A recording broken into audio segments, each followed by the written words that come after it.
পাঁচটি খাবার খেলে গ্যাস্ট্রিকের ওষুধ লাগবে না, আপনার শরীর সুস্থ থাকবে এবং বদহজম থেকে আপনি বাঁচতে পারবেন। বর্তমানে গ্যাস্ট্রিকের সমস্যা ম্যাক্সিমাম লোকের আছে।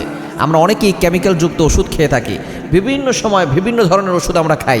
আপনি যদি এই পাঁচটি খাবার খেতে পারেন, দেখবেন আপনার গ্যাস্ট্রিকের সমস্যা থাকবে না।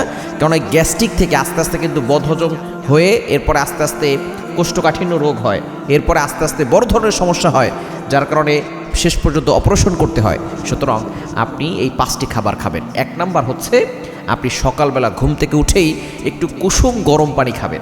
সেখানে যদি একটু লেবু দিতে পারেন আরও বেশি ভালো হবে, আপনার পেটটা পরিষ্কার হয়ে যাবে।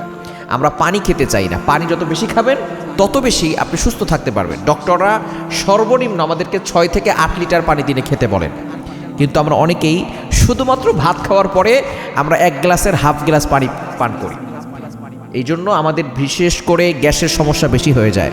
এজন্য আপনি সকালবেলা খালি পেটেই ঘুম থেকে উঠেই আপনি হয়তো হাফ লিটার অথবা আপনি যেই 1 গ্লাস পানি আপনি যদি একটু কুসুম গরম পানি করে খেতে পারেন, একটু লেবুর রস দিতে পারেন, দেখবেন ইনশাল্লাহ ওই পানিটা আপনার পেটটাকে পরিষ্কার করে ফেলবে।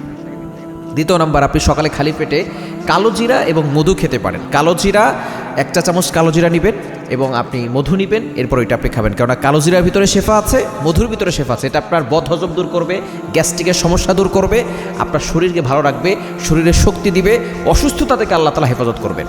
কারণ মধুর ব্যাপারে আল্লাহ তাআলা নিজে বলে দিয়েছেন, কোরআন খুলেন।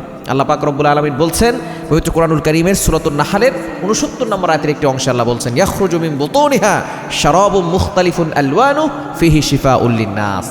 এই মৌমাছির ভিতরে যে মধু আছে, মধুর ভিতরে আল্লাহ তাআলা শেফা দিয়েছেন, মানুষের জন্য রয়েছে শেফা। সুতরাং মধু আর কালো জিরার ব্যাপারে বুখারী শরীফের হাদিস এসেছে, নবী সাল্লাল্লাহু আলাইহি ওয়াসাল্লাম জানিয়ে দিয়েছেন, ইল্লা সাম, মৃত্যু ছাড়া সব রোগের ওষুধ হচ্ছে এই কালো জিরা।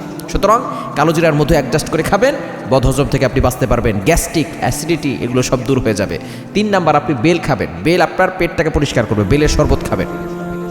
বেলটাকে আপনি শরবত বানিয়ে খাবেন, দেখবেন আপনার পেট পরিষ্কার করবে। এবং 4 নাম্বার, আপনি লাউ খাবেন। লাউর ভিতরে কিন্তু অনেক ভিটামিন রয়েছে। এবং 5 নাম্বার হচ্ছে, আপনি শসা খাবেন। এই যে সবজি যেগুলো আছে, লাউ বলেন, শসা বলেন, তারপরে করলা বলেন, এটা আপনি সেদ্ধ করে খাবেন, দেখবেন মশলা কম দিবেন। এগুলো যত কম মশলা দিয়ে খেতে পারবেন তত বেশি দেখবেন আপনার পেট পরিষ্কার থাকবে, আপনি পেটের গ্যাসের সমস্যা থেকে আপনি বাঁচতে পারবেন।